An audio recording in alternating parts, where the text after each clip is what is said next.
अमेरिकी राष्ट्रपति Donald Trump की यह शिकायत तो वाजिब है कि दूसरे देश अमेरिकी उत्पादों पर भारी टैक्स लगाते हैं ताकि अमेरिकी कंपनियों का सामान महंगा होकर उन देशों में बिके। पर इसका मतलब यह नहीं कि उन देशों से आने वाले सामान पर वे मनमाना टैक्स, जिसे टैरिफ कहा जा रहा है, लगा दें। अपनी गलती की सजा खुद को देना बेवकूफ़ी है, क्योंकि अमेरिका में दूसरे देशों से आयातित सामान और महंगा ही होगा। उसकी खपत कहाँ होगी इसकी गारंटी नहीं है। अगर इस तरह के सामान पर सभी देशों से आयात करने पर ज़्यादा टैरिफ अमेरिका में लगेगा तो अमेरिकियों की जेब ढीली होगी। अगर कुछ खपत कम होगी तो इसका मतलब है कि अमेरिकी जनता परेशान होगी।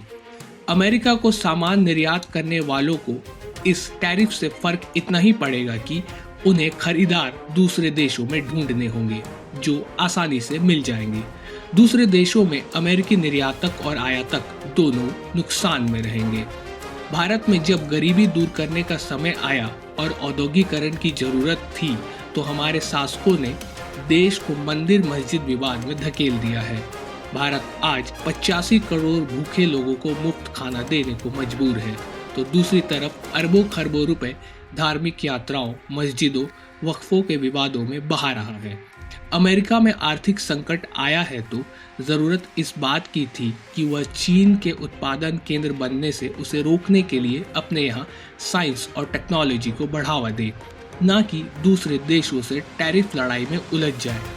आज हर देश अमेरिका को दुश्मन मानने लगा है। वे देश जो 100-150 सालों से अमेरिका को मित्र से ज़्यादा संरक्षक मानते रहे हैं, अब उसे भक्षक मान रहे हैं, जो उनके कारखाने बंद कराना चाह रहा है, उनकी ज़मीन हथियाना चाह रहा है, वहाँ बसे उनके नागरिकों को अमेरिका का दुश्मन बता रहा है। पिछले राष्ट्रपतियों ने अमेरिका को जो प्रतिष्ठा दिलाई थी, डोनाल्ड ट्रंप ने 2 माह में नष्ट कर दी है और उनका वार बहुत ही गहरा है। टैरिफ के अलावा मेडिकल सुविधाएं बंद कर रहे हैं, स्कूलों को बंद करा रहे हैं, सुंदर प्राकृतिक जंगलों, पहाड़ों, नदियों को डोनाल्ड ट्रंप बेसहारा छोड़ रहे हैं। जो काम दुनिया के चीन, रूस जैसे देश और तालिबान नहीं कर पाए अमेरिका को नष्ट करने का, वह काम अमेरिकी राष्ट्रपति खुद कर रहे हैं।